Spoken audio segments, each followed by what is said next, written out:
काण्ड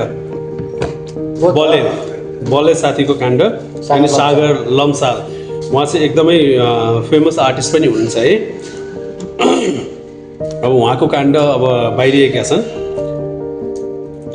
1 वर्ष अगाडिको घटना रे के नाम दाइ यो सङ्गम बिष्टमाथि भनेर भनेका छन्। सङ्गम बिष्टमाथि होइन, मैले यो भिडियो पनि धेरै देखिरहेको छु कि 1 वर्ष अगाडिको अब अहिले आएर चाहिँ रेप केस हालिरहेका छन् कि यो जेन्युल हो दाइ? बलात्कार अब भन्दैमा बलात्कार पनि हुँदैन नि त। 1 वर्ष अगाडि भन्दाखेरि यदि बलात्कारै हो धक्को हो भन्दाखेरि त्यतिखेर पनि मजाले के अरे रिपोर्ट गर्न सकिन्थ्यो नि त। सकिन्थेन होला, सकिन्थ्यो, मजाले सकिन्थ्यो नि त। यो अहिले चाहिँ आएर के हो? यो स्टन्टबाजी हो कि मान्छेलाई होइन मान्छेको छोरालाई अब गरे हो होइन भगवान् जाने है। तर एउटा के छ भन्दाखेरि जबरजस्ती त कट्नी गर्न सक्दैन नि त। बच्चा होइन नि कि बच्चा हो?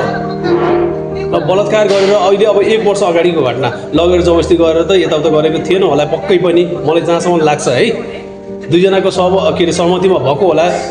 र अहिले अब के अब कुरा सुरा यताउता मिलेन र अहिले चाहिँ आएर होइन रेप बलात्कार भनेर केस हालेका छन्। के हो के यो 1 वर्ष अगाडिको घटना है? तपाईँको के छ दाइ भनेर भन्नु दाइ? सही हो, कुरो त एकदम सही हो। यो कहिलेको यो बुढो भएको कुराहरू ल्याएर अहिले यहाँ भर्खर तत्कालै यस्तो कुरा गर्दा राम्रो सुहाउँदैन नि त। त्यही त नि दाइ, मलाई पनि अलिक मन नपरेको होइन। होला गरे होला यताउता होला मिलो मतमा गरेको होला त्यो ठिकै छ, केही छैन होइन।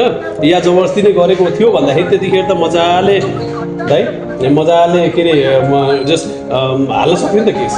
किन हालेको? 1 वर्ष पछि आएर चाहिँ यो भयो त्यो भयो भनेर केस हाल्ने? आफू त अब के अरे अब गया सनम उसको भी लेकर डुबा भन्ने हुन्छ नि, हाम्रो रजत पटको अङ्कलले भन्छ नि। नसकिने भयो यार त। अब त बचेर हिँड्नुपर्ने अवस्था आइसक्यो कि। अब त दिदीबहिनीहरू कुनै साथीभाइ पनि आएर बोल्न थाल्यो टिम परै बस्छ भन्नु पनि हो। अब त्यो त भइयो दाइ होइन, त्यो परै बस्छ त कुरो भइगयो हो। अब भन्दाखेरि जसले यसो टार्गेट गरेर टक्क हाल्ने भने त सकेन अहिले त। त्यो पनि तान्ने हो त।